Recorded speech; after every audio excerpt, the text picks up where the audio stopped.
আইনী প্ৰক্ৰিয়া judicial matter যি আছে এইটো সময় সাপেক্ষে ইয়াৰ এটা মানে সমাধানৰ সূত্ৰ চৰকাৰে ওলাব লাগে।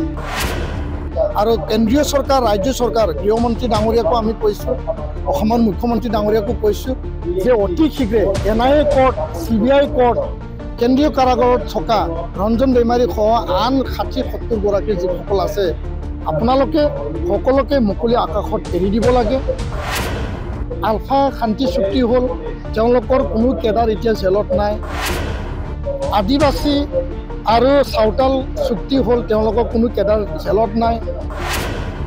ৰঞ্জন দৈমাৰী আৰু 6গৰাকী যিখিনি প্ৰাক্তন NDP সদস্য চুক্তিৰ পিছত শান্তি চুক্তি যিহেতু সম্পাদিত হ'ল, ইয়াৰ পিছত তেওঁলোকক যিহেতু চুক্তিৰ আগতে কনভিক্ট কৰা হৈছিল বা যাৱজ্জীৱন কাৰাদণ্ড হিচাপে এটা ৰায়দান দিয়া হৈছিল, সেই ৰায়দানটো সুপ্ৰিম কোৰ্টত পুনৰ আৰ্জি বা আমি বেলৰ কাৰণে আমি আবেদন জনাইছিলোঁ। একেলগে আমি সকলোৱে মিলি ঘৰৰ পৰিয়াল, প্ৰাক্তন NDP, এপছু, চুক্তি স্বাক্ষৰকাৰী দল সংগঠন যোৱা 18 তাৰিখে মহামান্য উচ্চতম ন্যায়ালয়ে এই যি বেলৰ যি আবেদন আছিল সেইটো কনচিডাৰ কৰা নাই। তেওঁলোকে সেইটো পিছুৱাই দিছে। পুনৰ আকৌ 2025ত ইয়াৰ কাৰণে শুনানি গ্ৰহণ কৰিম বুলি তেওঁলোকে কৈছে। তো ইয়াৰ কাৰণে আমি আমাৰ দাবী, আমাৰ আহ্বান, আমি সদায় সেই কথাকে বাৰম্বাৰ কৰিছোঁ যে শান্তি চুক্তিৰ পিছত চুক্তিত যিসকলে স্বাক্ষৰ কৰিছিল, স্বাক্ষৰকাৰী আৰু চুক্তিৰ সংগ্ৰামী দল সংগঠনৰ নেতৃবৃন্দ কেন্দ্ৰীয় কাৰাগাৰ গুৱাহাটীত যি তেওঁলোকে আবদ্ধ হৈ আছে, তেওঁলোকক মুকলি আকাশত এৰিব লাগে। আইনী প্ৰক্ৰিয়া জুডিচিয়েল মেটাৰ যি আছে এইটো সময় সাপেক্ষে ইয়াৰ এটা মানে সমাধানৰ সূত্ৰ চৰকাৰে ওলাব লাগে।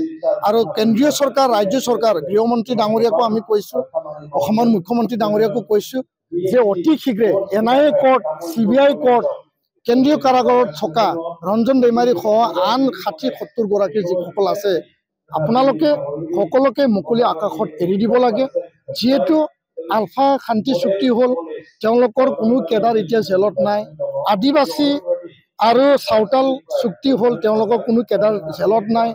আৰু লগতে ডিমাচা কাৰ্বি চুক্তি হ'ল, তেওঁলোকৰ কোনো কেডাৰ জেলত নাই। সেইকাৰণে শান্তি যিহেতু চুক্তি হ'ল, শান্তি এতিয়া বিৰাজমান। আৰু ইয়াৰ কাৰণে মই আহ্বান জনাইছোঁ কেন্দ্ৰীয় আৰু ৰাজ্য চৰকাৰক যে তেওঁলোকক মুকলি আকাশত এৰি দিব লাগে। তেওঁলোকে ৰাষ্ট্ৰ আৰু দেশৰ কাৰণে বা ৰাজ্যৰ কাৰণে কোনো তেনেকুৱা বেআইনী কাৰ্যকলাপ তেওঁলোকে আৰু নকৰে, কাৰণ চুক্তিত সকলোৱে আবদ্ধ হৈছে। অস্ত্ৰ তেওঁলোকে অলৰেডি জমা দিলে, এনেকুৱা হিংসাৰ যি এটা পন্থা আছিল সেইটো তেওঁলোকে অলৰেডি এৰিলে। তো ইয়াৰ কাৰণে সেইটো চাই পেলাই চৰকাৰে চুক্তিৰ আধাৰত তেওঁলোকক এৰি দিয়াটো চৰকাৰৰ এটা দৃঢ় পদক্ষেপ বুলি মই ক'ব বিচাৰোঁ। তেওঁলোকে ল'ব লাগে, সেই দৃঢ় পদক্ষেপ ল'ব লাগে।